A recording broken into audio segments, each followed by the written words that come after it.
जंगल में रामू चीता और वीरू शेर पिछले 25 सालों से एक मणि की रक्षा कर रहे थे। वो किसी को भी उस मणि के आसपास नहीं जाने देते थे और ना ही दोनों एक साथ उस मणि को छोड़कर कहीं जाते थे। देखो भाई वीरू, अब 25 साल पूरे हो चुके हैं और अमावस्या की रात भी नजदीक है। उस रात इस मणि की शक्तियाँ भी वापस आ जाएंगी और फिर हम इस मणि से अपने महाराज को असली रूप में ला पाएंगे। फिर हमें कोई परेशानी नहीं होगी। लेकिन भाई, हमें अब इस मणि की रक्षा के लिए कुछ सिपाहियों को निगरानी पर खड़ा करना होगा, क्योंकि वो जालिम सिम्बा फिर से 25 वर्षों पहले जैसी कोई हरकत ना कर सके। क्या आप जानना चाहते हैं कि 25 वर्ष पहले क्या हुआ था और ये मणि की रक्षा क्यों कर रहे हैं? तो चलिए शुरू से देखते हैं। जंगल में 25 वर्ष पहले भोलू नाम का एक बाघ अपने दो दोस्त रामू चीता और वीरू शेर के साथ जंगल पर राज कर रहा था। भोलू बाघ का जैसा नाम था वैसा ही उसका व्यवहार भी था। भोलू बाघ के पास कुछ शक्तियाँ थी जो कि एक मणि के अंदर थी। उनसे भोलू बाघ हर गरीब और परेशान जानवर की मदद किया करता था।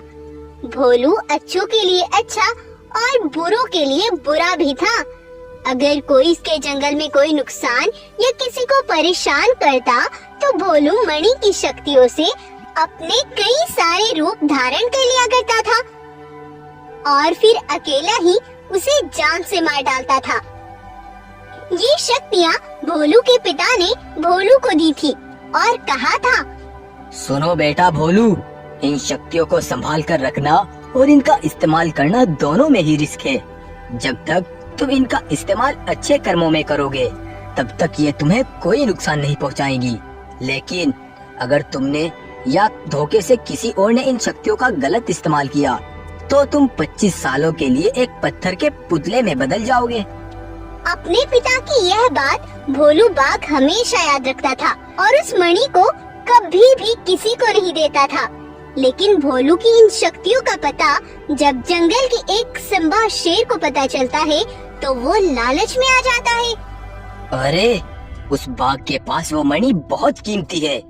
अगर मैं उस मणि को हासिल कर लूंगा तो मेरे मुकाबले कोई खड़ा नहीं हो सकता और ये सारी दुनिया मेरे कब्जे में होगी। मुझे कुछ भी करके उस जंगल में जाना होगा। तब सिम्बा लकड़ी का व्यापार करने भोलू के जंगल जाता है और भोलू से जाकर कहता है, महाराज, मैं पास के जंगल से आपके जंगल में व्यापार करने के लिए आया हूँ। ये तो बहुत अच्छी बात है शेर भाई, लेकिन तुम किस चीज का व्यापार करना चाहते हो? महाराज, मैं यहाँ लकड़ियों का व्यापार करने आया हूँ। जैसे कि सर्दियों का मौसम करीब आने वाला है तो जानवरों को घर बनाने में और सर्दी से बचने में आसानी होगी। तब वो भोलू का झूठी बातों से दिल बहलाकर उसका दिल जीत लेता है और जंगल में रहने लगता है। और एक बार रात के समय भोलू की गुफा पर आकर भोलू की वह जादुई मणि उठा लेता है और वहाँ से भाग आता है। अब मैंने इस मणि को तो हासिल कर लिया, लेकिन अब मैं इसका इस्तेमाल भी करके देखता हूँ। तब सिम्बा पास में खड़ी एक गाय पर उस मणि से वार करता है और उसकी शक्ति का गलत इस्तेमाल करके उस गाय को जान से मार डालता है। उधर वो मणि का गलत इस्तेमाल होने की वजह से भोलू बाघ एक पत्थर का पुतला बन जाता है और वो मणि भी सिम्बा शेर के पास से गायब हो जाती है। तब से अब तक चीता और वीरू शेर इस मणि की रक्षा कर रहे हैं और अब 25 वर्ष पूरे हो चुके हैं। यह बात उधर सिम्बा शेर को भी पता चलती है तो वो अपने सिपाहियों को इकट्ठा करता है और कहता है, अरे सुनो सिपाहियों, जो मणि हम 25 वर्षों पहले हासिल नहीं कर पाए उसे हम अब हासिल करेंगे। कल अमावस्या की रात है, जो भी हमारे सामने आएगा हम उसे कुचल डालेंगे। तब अगली रात को सिम्बा भोलू के जंगल में पहुंचता है। वीरू भी इस जंग के लिए तैयार था। जब सिम्बा के सिपाही उस मणि की ओर बढ़ते हैं तो वीरू अपने बिछाए हुए जाल से उन सब को जान से मार डालता है।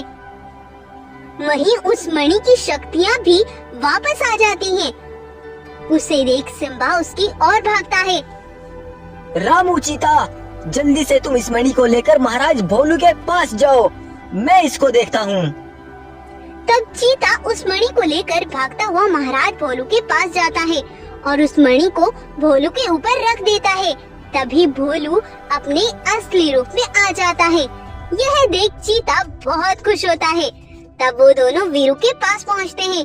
वहाँ वो देखते हैं कि उस सिम्बा ने वीरू को मार डाला। यह देख भोलू की आंखें खून से भर आती हैं और भोलू उसको जाकर जान से मार डालता है और उस जालिम का वहीं पर अंत कर देता है और अपनी शक्तियों से वीरू शेर का भी पुनर्जन्म कर देता है और वीरू फिर से जीवित हो उठता है। वीरू और रामू दोस्त हो तो तुम जैसे हो, जिन्होंने एक दोस्त की जान बचाने के लिए एक मणि की 25 सालों तक रक्षा की। अब हमें कोई अलग नहीं कर सकता दोस्त। उसके बाद से वो तीनों दोस्त हंसी खुशी रहने लगते हैं। तो आपको आज की हमारी कहानी कैसी लगी? वीडियो का कौन सा पार्ट आपको सबसे ज्यादा पसंद आया, हमें कमेंट करके जरूर बताएं। और हाँ, हमें अप्रिशिएट करने के लिए वीडियो को लाइक, शेयर एंड सब्सक्राइब करना ना भूलें।